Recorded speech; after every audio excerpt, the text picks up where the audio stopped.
anímese a venir.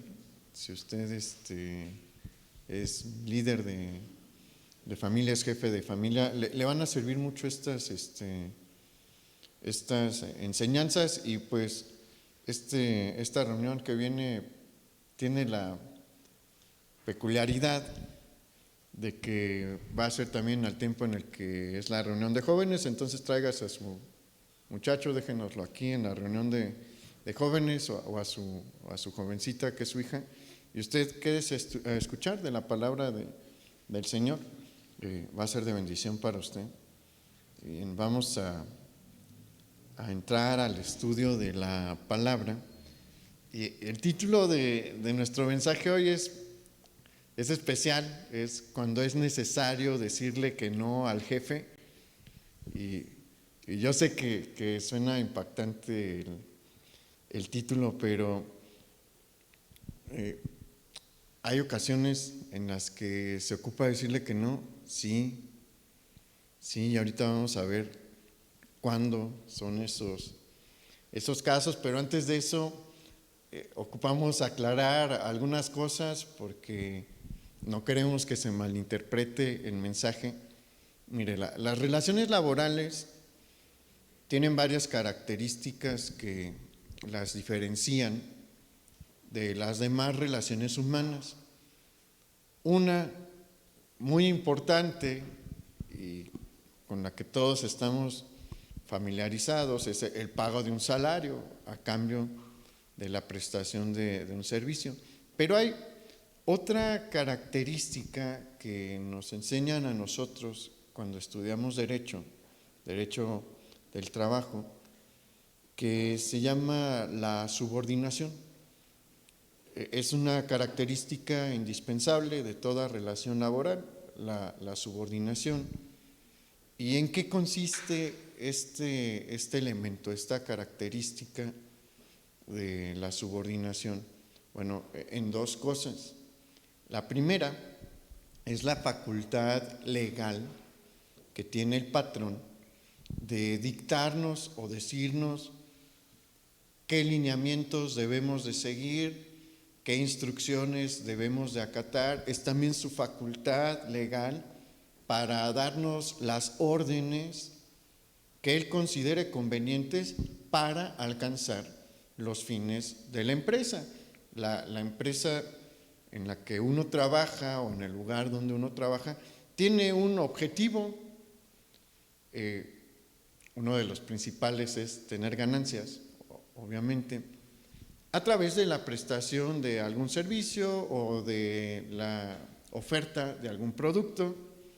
El patrón, de acuerdo a lo que señala la ley, tiene esta facultad, tiene toda la autorización y la investidura legal para imponerme lineamientos, para darme instrucciones y para darme órdenes, con el fin de alcanzar los fines de la empresa. Ese es el primer elemento. El segundo es la obligación que tiene el trabajador de cumplir con estas órdenes que el patrón le da. Ante los ojos de la ley, esa es una parte fundamental de la relación laboral, que el patrón tiene la facultad de decirme qué hacer y como trabajador tengo la obligación de hacer aquello que el patrón me está pidiendo.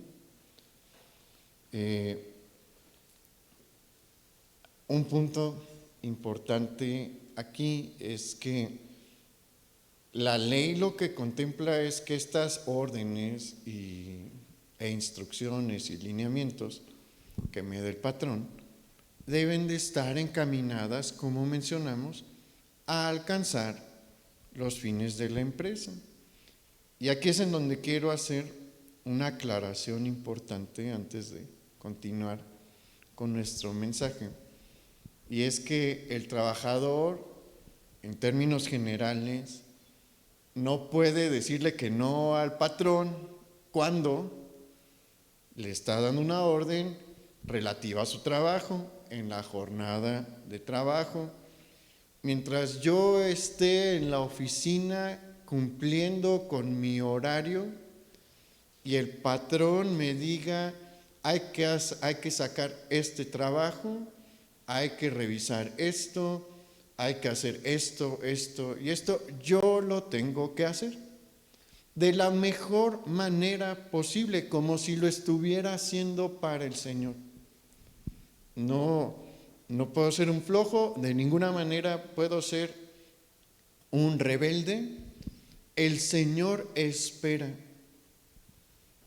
de sus hijos que sean obedientes a su autoridad en el trabajo, en todo lo relativo a aquello por lo que se les contrató.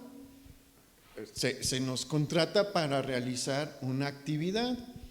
Hay un sinnúmero de actividades, ¿no? Pero si alguien está en recepción, pues se espera que agende citas, que reciba a las personas que ya tenían una cita, que conteste el teléfono, no sé, la actividad para la que usted lo han contratado, esa la debe de realizar y de la mejor manera posible. El Señor quiere que nosotros sobresalgamos en nuestro trabajo por ser los más cumplidos, los menos conflictivos, los más puntuales, a los que no les tienen que repetir una y otra vez qué hacer, a los que no tienen que andar checando a ver si ya están trabajando o no. Eso es lo que Dios quiere de nosotros. Entonces, mientras el patrón me pida algo relativo a mi trabajo, durante mi jornada de trabajo, yo no le puedo decir que no. Estoy mal si le digo que no. Pero no es de lo que vamos a hablar hoy. Hay ocasiones en las que los patrones exceden esta institución señalada por la misma ley y le piden a sus trabajadores que hagan cosas que van en contra de los principios morales establecidos por Dios. Sí pasa, y más de lo que, bueno, creo que todos aquí trabajamos, entonces sabemos que pasa. La verdad es común, y ahí es donde el Señor espera que digamos que no. Y no es fácil, no es fácil. ¿Por qué? Porque no todos los patrones tienen un buen carácter, y particularmente aquellos que nos piden que hagamos cosas inmorales tienden también a tener un carácter difícil. Pero hay algo que nosotros debemos de tener siempre presente, y es que nuestra primera prioridad es Dios, y no es el honrar a nuestro patrón, queda en otro nivel cuando se interpone con la prioridad de honrar a Dios. Primeramente debemos de glorificarle a Él con nuestra vida. Y mire, he mencionado esto en muchas ocasiones. La Biblia abarca todas las áreas de la vida humana, sin excepción, y nos va a ilustrar con un ejemplo real cómo se le dice que no al patrón, y a un patrón difícil, a un jefe muy difícil. ¿Con quién vamos a ver esto? Con Ananías, Azarías y Misael. Ellos eran los 3 amigos de Daniel.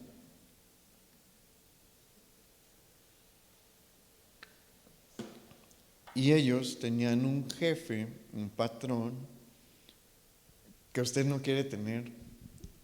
Su autoridad era Nabucodonosor II. Ellos trabajaban para él, o sea, no debemos de sacar esto de perspectiva. Ellos estaban a su servicio. Él los separó, como vimos la semana pasada, con el objeto de ser mediadores ese era el primer cargo que les iba a dar, mediadores entre el gobierno babilónico y los judíos. Pero tanto Daniel como ellos tres sobresalieron. Entonces ellos no se quedaron como mediadores, simplemente los puso Nabucodonosor en cargos ya de administración, en cargos de gobierno, en actividades del gobierno babilónico. Y teniendo en cuenta esto, que ellos trabajan directamente para el rey y le rinden cuentas, pues vamos a ver qué tipo de rey era Nabucodonosor.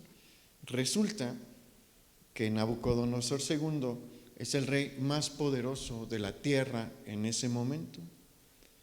Y materialmente, él tiene un poder ilimitado. ¿Por qué? Porque sus grandes conquistas le ganaron el respeto y la admiración de sus súbditos. Toda Babilonia idolatra a Nabucodonosor. ¿Por qué? Porque les ha dado victorias importantes. Entre él y su papá destruyeron a Nínive, la capital del imperio asirio, y la derribaron hasta los cimientos. Ellos eran su mayor rival y logran derrotar y humillar a su mayor rival como potencia mundial. Entonces los babilonios saben que es él el responsable y pues lo tienen aquí. El ejército le es completamente leal. Las distintas conquistas que ha realizado le han hecho una persona sumamente rica. ¿Y cómo cree que era su carácter sabiendo todo ese poder que tiene? Hasta en la actualidad, las personas que tienen este tipo de poder y que lo ejercen tienden a perder el suelo y tienden a convertirse en personas abusivas y déspotas. No necesitan muchos el poder de Nabucodonosor, con menos, pero él es la persona más poderosa del mundo en este tiempo, y no lo podemos comparar con el presidente de los Estados Unidos porque él tiene límites. Hay cosas que él no puede hacer. ¿Por qué? Porque hay un Congreso, hay una Constitución que no puede violar, hay derechos que él no puede violar, y si lo hace le tiene que rendir cuentas al Congreso. Entonces tiene limitantes, hay varios mecanismos. Nabucodonosor no tiene ni una limitante. Si él amanece de malas y dice, tú te vas a morir, tú te vas a morir, te van a ejecutar. ¿Y quién lo va a detener? Nadie. No tiene un límite, no hay quien, él no le rinde cuentas a nadie en Babilonia. Y Daniel y sus tres amigos ya tuvieron una experiencia del carácter explosivo e iracundo de Nabucodonosor, porque si usted lee el capítulo 2 de Daniel, se va a encontrar con era el plan de Dios, ¿no? Usó el mal carácter de Nabucodonosor, pero eso nos deja ver qué tipo de persona era. Resulta que él tiene un sueño y se espanta por el sueño y manda a traer a los interpretadores de sueños y adivinos para que le den la interpretación. Quiere saber qué significa el sueño. Entonces, pues llegan los encantadores y los intérpretes de sueños y él les dice, para saber que es cierto lo que me dicen, díganme qué soñé. Y le dicen, no, pues es que así no funciona esto, primero tú nos dices y nosotros interpretamos. Dice, no, díganme qué soñé. Y pues son honestos y le dicen, no sabemos, no podemos decirte. Ah, ¿no saben? Todos están condenados a morir. Y no nada más ellos, todos los del equipo de sabios y encantadores e intérpretes que tenía, todos se me van a morir, a todos los voy a matar. Entre ellos iba incluido ahí Daniel, Misael, Azarías y Ananías. Entonces ellos saben quién es Nabucodonosor, saben que no es una persona racional cuando se enoja, saben que no es alguien con quien se pueda discutir o dialogar. También saben que de hacerlo enojar nadie va a meter las manos por ellos, porque sería ponerse la soga al cuello. También le gustaría tener un jefe así. Es difícil, o sea, trabajar con un jefe complicado es difícil, pero ellos lo hacían. ¿Y sabe qué? Lo hacían con excelencia. Y como lo hacían con excelencia y la gracia de Dios estaba con ellos, siguieron ascendiendo en el gobierno. De ellos no se nos va a hablar muchísimo, pero de Daniel sí. A Daniel lo vamos a ver ascendiendo de posiciones en el gobierno constantemente. ¿Por qué? Porque trabajaba bien. Y bueno, tomando en cuenta esto, vamos a Daniel capítulo 3, porque aquí está donde Nabucodonosor les va a pedir algo que ellos no pueden hacer.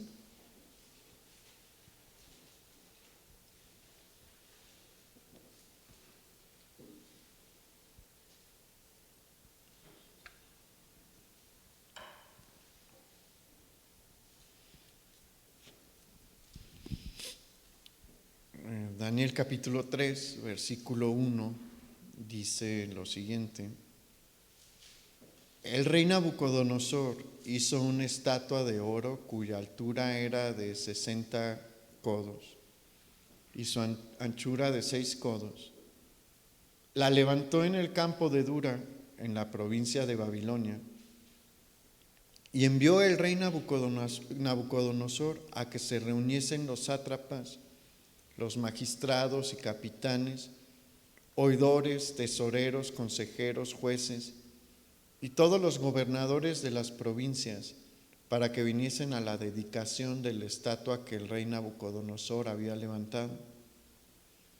Fueron pues reunidos los sátrapas, magistrados, capitanes, oidores, tesoreros, consejeros, jueces y todos los gobernadores de las provincias a la dedicación de la estatua que el rey Nabucodonosor había levantado. Y estaban en pie delante de la estatua que había levantado el rey Nabucodonosor. Y el pregonero anunciaba en alta voz: mándase a vosotros, oh pueblos, naciones y lenguas, que al oír el son de la bocina, de la flauta, del tamboril, del arpa, del salterio, de la zampoña y de todo instrumento de música, os postréis y adoréis la estatua de oro que el rey Nabucodonosor ha levantado. Y cualquiera que no se postre y adore, inmediatamente será echado dentro de un horno de fuego ardiente. Y aquí está la complicación.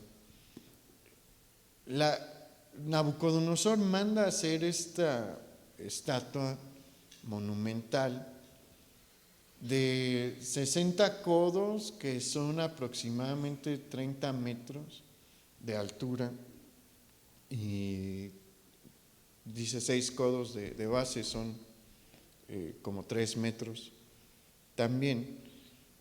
Y esta estatua muy probablemente es hecha de madera y está recubierta de oro, un montón de oro, ¿no? Pero no era de oro sólido, tenía un recubrimiento nada más.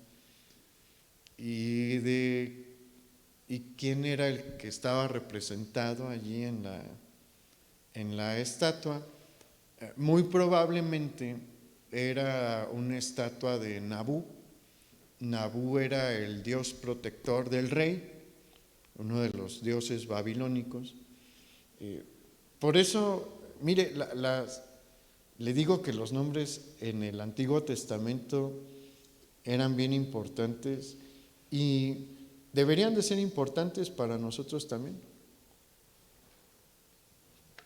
Fíjese lo que significan luego los nombres, porque hay unos que tienen unos significados horribles y bueno, nada más suenan bonitos, ¿no? Pero no Nabucodonosor, no le ponga a su hijo Nabucodonosor, pero Nabucodonosor significa Nabú protege a mi hijo o Nabú protege a mi casa, son las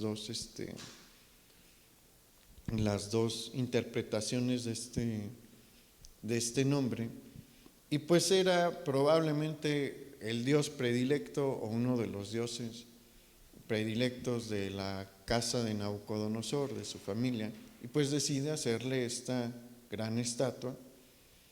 Y la instrucción que da Nabucodonosor no es una actividad de gobierno, no tiene nada que ver con el gobierno de Babilonia o de una provincia, no es una actividad administrativa, no es una actividad diplomática, no es una actividad de trabajo. Pero como mencionamos, a Nabucodonosor no le interesa, él hace lo que quiere y no hay quien le ponga un freno en toda Babilonia. La orden que él dio es una orden invasiva porque está abordando la vida privada de las personas. Debemos de tener presente una cosa: no todas las personas que trabajan en el gobierno de Nabucodonosor son babilonios. Incluso entre los mismos babilonios hay quienes no se llevan bien con Nabú. ¿Por qué? Porque los cultos paganos son muy extraños, ¿no?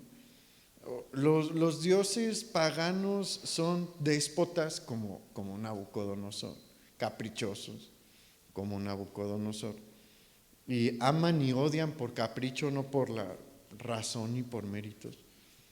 Y pues hay quienes dentro de la práctica de la religión babilónica o de cualquier otra religión pagana dicen, es que no me cae bien y no me le quiero acercar. Le doy un ejemplo histórico: Nerón, Calígula, el emperador Calígula, a él le faltaban algunos tornillos. No, en serio, porque él odiaba a Neptuno, el dios del mar, y sacó no me acuerdo, creo que eran 2 legiones, a la playa y les dijo, desenvainen la espada y empiecen a clavarla en las aguas, porque así estaba peleando con Neptuno.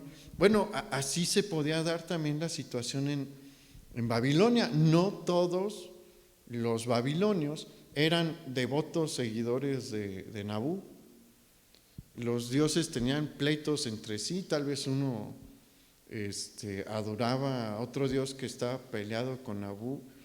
A Nabucodonosor no le importó. Él les dijo a todos, se me vienen a la llanura de Dura y van a adorar. Cuando suene la música, todos van a adorar. Y mire, entre los babilonios, pues dicen, ok, pues ya ni modo, nos toca, ¿no? Y pues los que son devotos a Nabú, pues ahí van. Y los demás se aguantan. Pero los demás extranjeros se pueden sentir incómodos también porque les están pidiendo que adoren a un dios ajeno, pero la mayoría son politeístas, tienen muchos dioses, y pues no es tan difícil, aunque es invasiva la instrucción de Nabucodonosor, pues dicen, pues una raya más al tigre, ¿no? ¿Qué más da? Pero los amigos de Daniel, Ananías, Misael y Azarías, no están en esa condición, porque ellos son judíos y el judaísmo es una religión monoteísta, es algo extraño en el mundo antiguo. Usted vea, los hititas tienen muchos dioses, son politeístas. Los egipcios también, por montón, politeístas. Griegos, romanos, asirios, babilonios, tienen muchos dioses. E Israel es el único que nada más tiene un Dios. ¿Por qué? Porque es el Dios verdadero. Pero todo el demás mundo no entiende cómo piensa un hebreo, un israelita. Y ellos saben bien lo que Dios demanda de ellos. ¿Por qué? Porque ellos conocen lo que dice. En ese tiempo no era el capítulo 20, no había capítulos todavía en la Biblia, pero saben lo que dice el libro de Éxodo, y diciendo: yo soy Jehová tu Dios, que te saqué de la tierra de Egipto, de casa de servidumbre. No tendrás dioses ajenos delante de mí. No te harás imagen ni ninguna semejanza de lo que esté arriba en el cielo, o abajo en la tierra, o en las aguas debajo de la tierra. Porque luego el Señor sigue diciendo: no te inclinarás a ellas, ni las honrarás. Esos son los dos primeros mandamientos. Y obedecer a Nabucodonosor es ir en contra del fundamento de toda la ley de Moisés. Los dos primeros mandamientos son fundamentales dentro de la ley de Moisés. Romper estos dos mandamientos es derribar el pacto, romper por completo el pacto entre Dios y los hijos de Abraham. Aparte, ellos saben lo que dice después. Dice: porque yo Jehová soy tu Dios, que visito la maldad de los padres sobre los hijos hasta la tercera y cuarta generación de los que me aborrecen, y hago misericordia a millares a los que me teman y guardan mis mandamientos. Ellos experimentaron en carne propia lo que es que te alcance la ira de Dios por la desobediencia, la de sus padres, porque sus padres fueron los que ya colmaron la paciencia de Dios, y por eso viene el cautiverio babilónico. Entonces, y nosotros también ya vimos que ellos no quieren cometer los errores que cometieron sus padres, y saben que si obedecen al rey estaban rompiendo el pacto, ese pacto que habían buscado y propuesto guardar. Y pues le van a decir que no a Nabucodonosor de una manera sutil. Primero, vamos al versículo 8.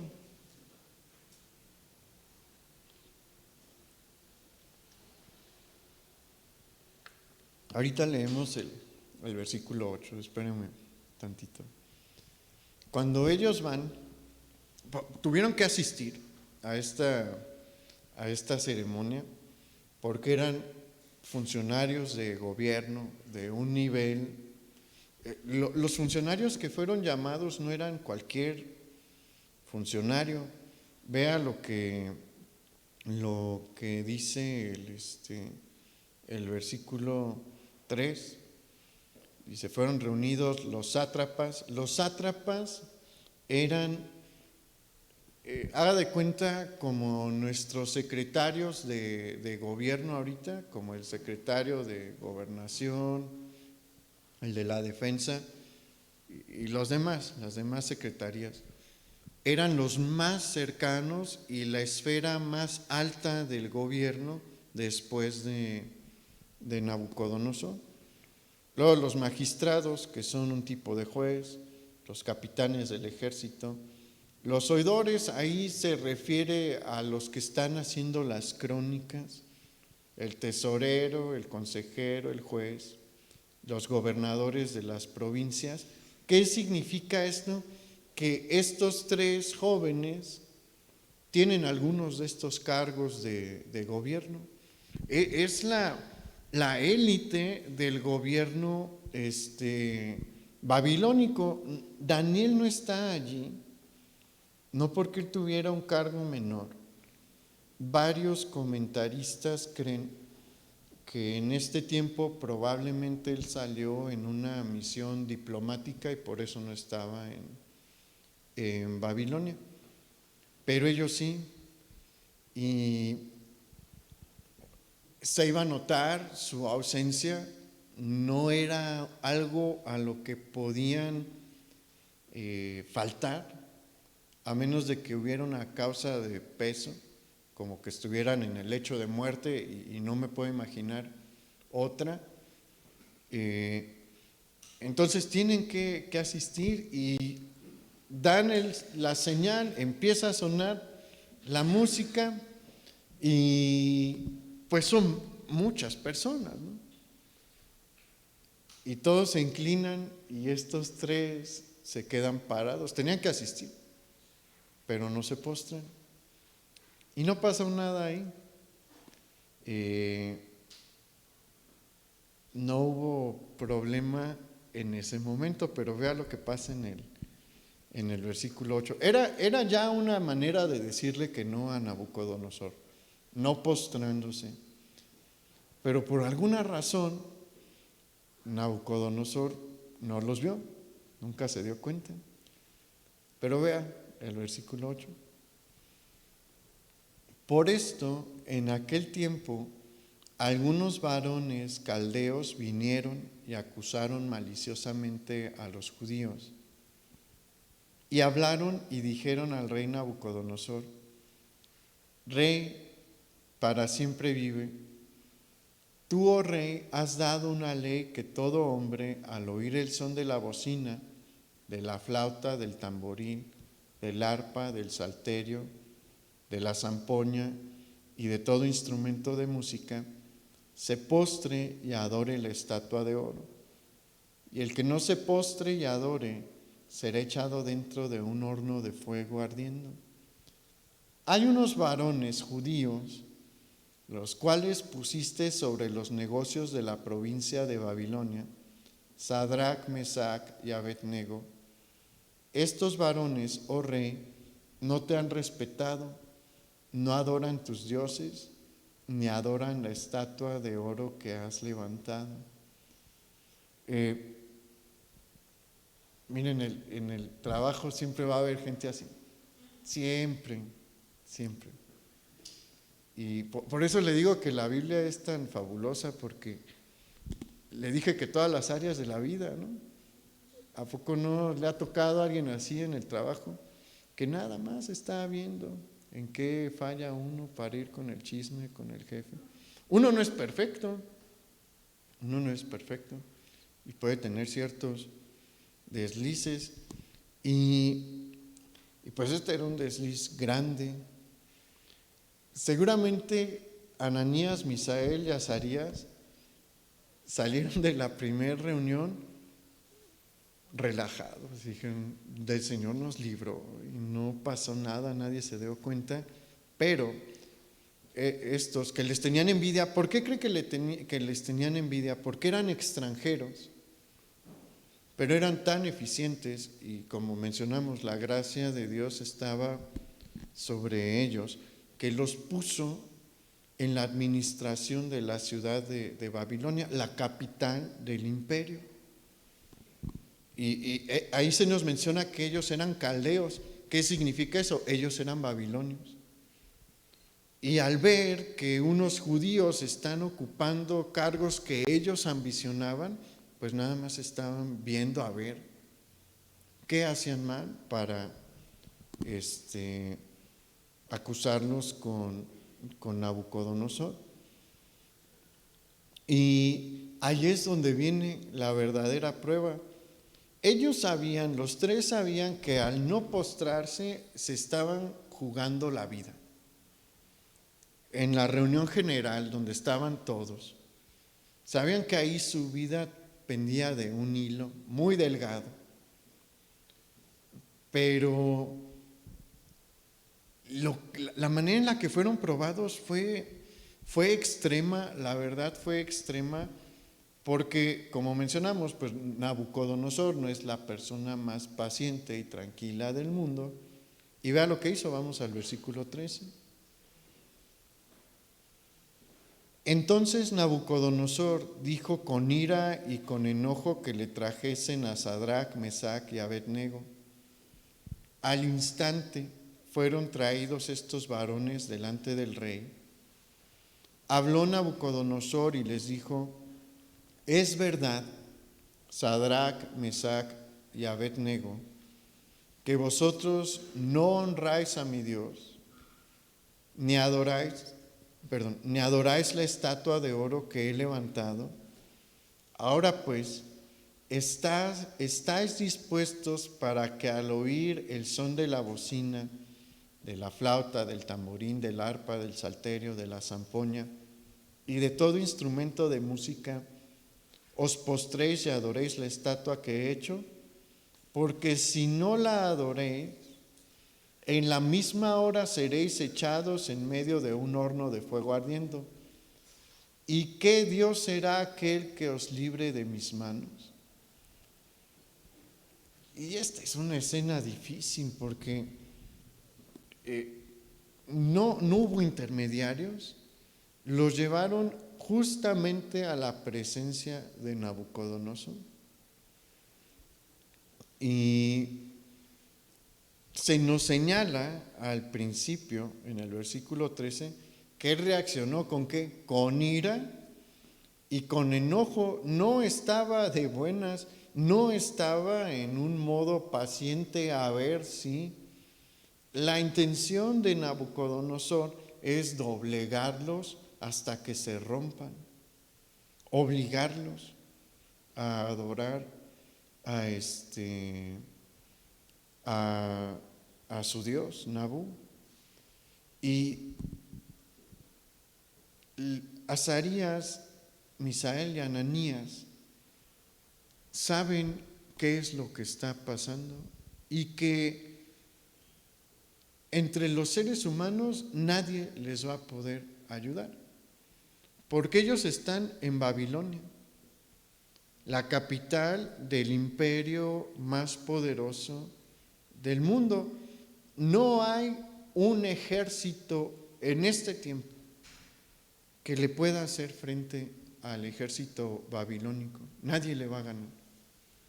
Ha destruido a su único rival, su único verdadero rival eran los asirios, los arrasó. Entonces nadie va a meter las manos por ellos, ningún ser humano va a venir a salvarles, no existe esa opción. Y ahí es donde vemos la respuesta de estos jóvenes. Vamos al versículo 16. Sadrach, Mesach y Abednego respondieron al rey Nabucodonosor diciendo: no es necesario que te respondamos sobre este asunto. He aquí, nuestro Dios a quien servimos puede librarnos del horno de fuego ardiendo, y de tu mano, oh rey, nos librará. Y si no, sepas, oh rey, que no serviremos a tus dioses, ni tampoco adoraremos la estatua que has levantado. Y mire, esta respuesta la primer parte es impresionante porque, mire, Nabucodonosor sabe quiénes son estos muchachos. No son personas extrañas para él, los conoce a su Dios, porque no murieron, porque Dios hizo lo que los adivinos no habían podido hacer con Nabucodonosor. Daniel les dijo: vamos a orar, nosotros 4, vamos a pedirle a Nabucodonosor que nos dé tiempo, y en ese tiempo, si nos lo concede, nos ponemos a orar para que Dios nos libre y nos conceda saber qué fue lo que soñó. Y Dios lo permitió porque Él le mandó el sueño a Nabucodonosor. La tarea que había pedido Nabucodonosor era imposible de realizar. Ningún ser humano la podía realizar. Si yo le pregunto, dígame qué soñé, no le va a atinar. Hoy no me acuerdo de qué soñé. porque tiendo a acordarme, ¿no? Pero ni yo me acuerdo de lo de esta noche. Entonces, solamente Dios podía hacer ese tipo de sueño, porque aparte el sueño de Nabucodonosor fue detallado, tenía características muy específicas, y bueno, que se diera este milagro, porque era un milagro, era algo que debía de impresionar a Nabucodonosor, y de hecho lo hizo. De hecho, él alabó a Dios después de que Daniel le dio la interpretación de su sueño. Entonces, él sabe quiénes son, él sabe quién es su Dios, y él sabe la manera en la que ellos honran a su Dios. Porque para empezar, Daniel nunca se atribuyó a sí mismo el milagro. Él siempre le dijo a Nabucodonosor: es Dios el que me permitió saber esto, es Dios el que me dio esta revelación. Entonces él está haciendo aquí una pregunta o dando una instrucción, pues neciamente, perdónenme la expresión, porque él sabe en su interior que no le van a obedecer. Pero ¿qué es lo que quiere? Los quiere quebrar, los está presionando. ¿Y lo van a presionar a usted en el trabajo a veces? Sí, porque una de las situaciones que se dan en una relación laboral es que el empleado siempre tiene una condición de desventaja en atención al patrón, porque el patrón es el dueño de la empresa, es el dueño del medio de producción, y el empleado pues está allí porque ocupa el salario, si no pues no estaría trabajando, ocupa su sueldo, y muchos patrones saben eso, están completamente conscientes de eso, y por eso dan a veces instrucciones injustas, porque saben que tienen una condición de ventaja, una condición de poder sobre la persona que trabaja para él. Y cuando ellos han dispuesto a hacer algo malo, utilizan este tipo de condición, de ventaja, para presionar a su trabajador. Y bueno, ellos están pasando por esta presión. Nabucodonosor está usando toda su condición de poder para obligarlos a hacer algo que quebranta el mandamiento de Dios. ¿Y qué debe de hacer uno? Decirle que no. Y ellos le dicen: rey, ¿de verdad ocupamos contestarte? No ocupamos darte una respuesta. Tú sabes que no nos vamos a doblar. Y bueno, no es una respuesta sencilla. Yo espero que en el caso de que usted tenga un jefe, él tenga igual de presente que usted honra a Dios, que usted es creyente, que usted es cristiano.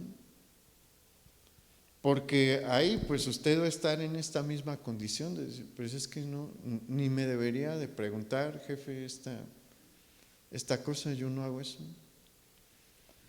Y eso en sí es impactante, pero la otra respuesta son de las palabras más valientes que encontramos en la Escritura, de las respuestas más valientes, porque le dicen: no es necesario que te respondamos sobre este asunto. He aquí que nuestro Dios, a quien servimos, puede librarnos del horno de fuego ardiendo, y de tu mano, oh rey, nos librará. Y si no, el versículo 18 es el que es impactante. Dice: y si no, sepas, oh rey, que no serviremos a tus dioses, ni tampoco adoraremos la estatua que has levantado. Mire, eso Ellos están aquí reconociendo dos cosas. Una, que Dios tiene el poder para librarlos. Ellos sabían que Dios tenía la facultad, todo el poder, para librarlos de maneras de las que ellos ni siquiera se podían imaginar. Ellos vieron lo que pasó con Daniel, cuando Dios revela el sueño, pero conocen las Escrituras, conocen la vida de su pueblo, la vida de los profetas. Saben que Dios lo puede hacer, que Dios los puede librar. Y ciertamente Dios puede librarnos de todo, de toda dificultad, de todo problema. Pero ellos también reconocen que existía la posibilidad de que no fuese la voluntad de Dios librar su vida de las llamas del fuego. ¿Y qué estaban haciendo ellos ahí? Sometiéndose a la voluntad de Dios.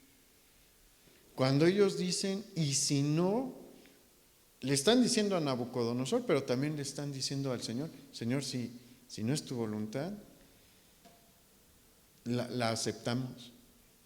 No nos vamos a postrar, no vamos a adorar al hombre más poderoso del mundo, a un rey que está enojado. En ese momento ya estaba enojado.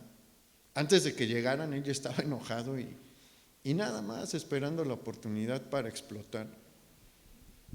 A esa persona le dicen no,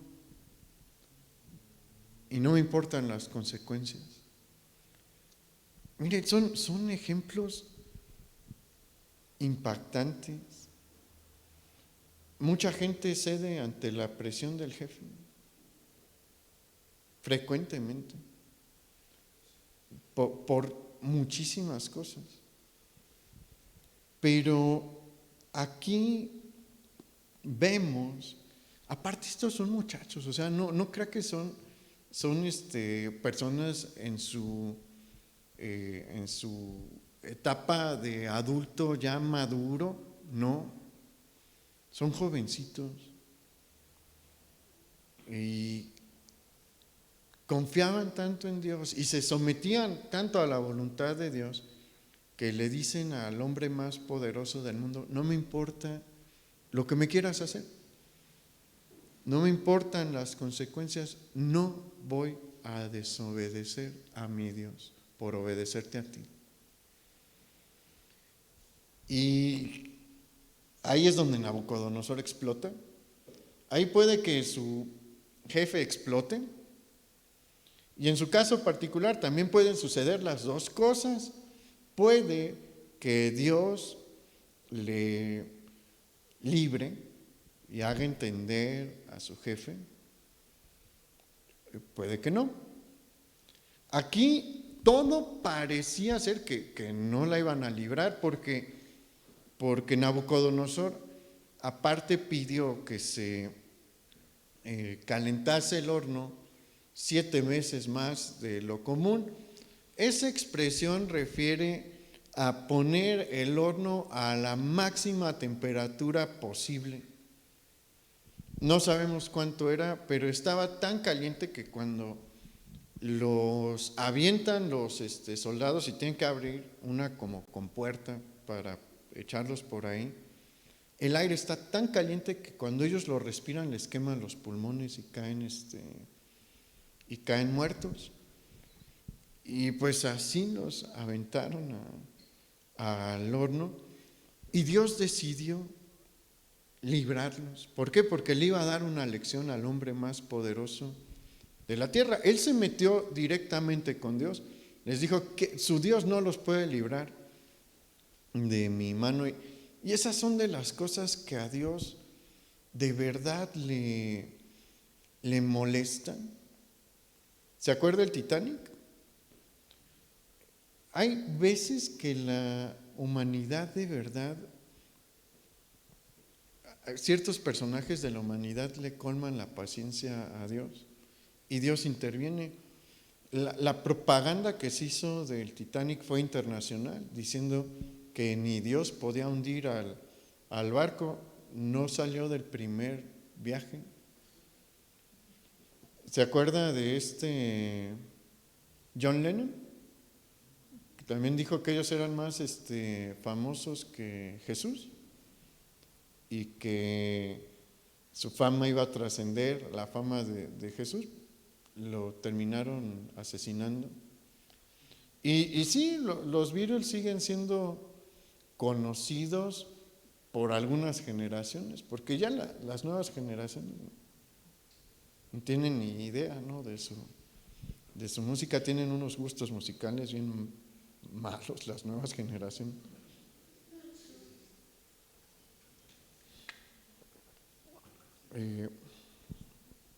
Nietzsche es el que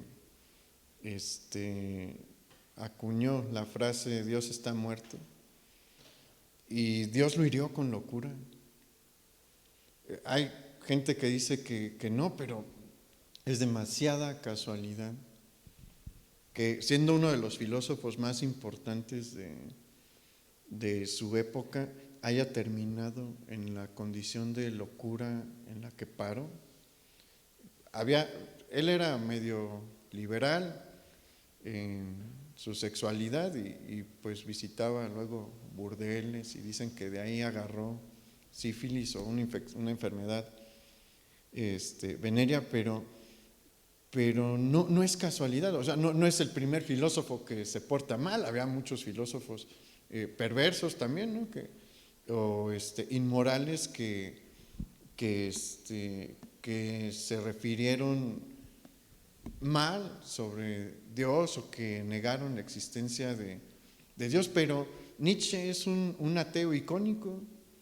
Su corriente y su pensamiento influenciaron a varias generaciones, y no es casual que él haya terminado así. O sea, ¿qué dice la Escritura? Te heriré con locura. Y ahí estuvo él. Él murió en la demencia total. Dicen que se golpeaba contra las paredes en sus etapas, finales. Y su hermana aparte cobraba para que lo vieran. No, en serio, ella cobraba para que entraran a su casa y lo vieran en su locura total. Entonces, hay veces en las que Dios dice, ocupan ver que sigo aquí, ocupan ver que no se pueden meter conmigo y salirse con la suya. Y eso le pasa también a Nabucodonosor. Él les dijo que Dios los va a librar, Dios le va a mostrar.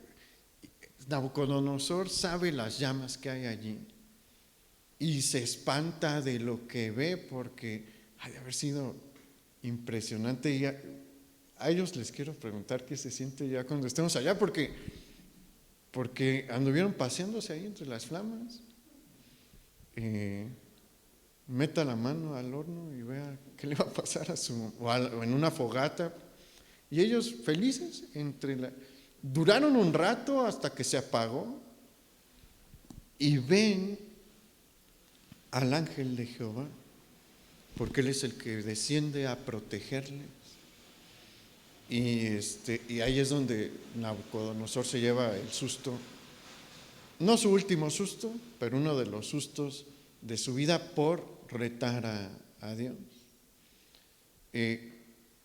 Puede que el Señor le libre así, sí puede pasar, pero también tenga presente la otra situación. Puede que le toque perder el empleo, pero si eso pasa es porque el Señor tiene algo mejor para usted. El Señor también ya no quiere que esté trabajando con alguien así, ¿no?, que lo está presionando para desobedecer. ¿Y qué sucede? Porque, no les cambió de jefe, pero le aseguro que Nabucodonosor nunca volvió a presionarlos. ¿Y qué hizo? los puso en mejores puestos dentro del gobierno. No es fácil, como mencioné, decirle que no a la autoridad, a nuestro jefe, a nuestro patrón, pero si confiamos en Dios, Él o nos va a librar o nos va a mandar a otro lugar mejor, de acuerdo a su voluntad. Entonces, seamos valientes como ellos. Probablemente eran más chicos ellos que todos los que estamos aquí. Que sean una lección para nosotros. Y sigamos esos pasos porque honramos a Dios y Dios siempre honra a los que le honran. Vamos a orar.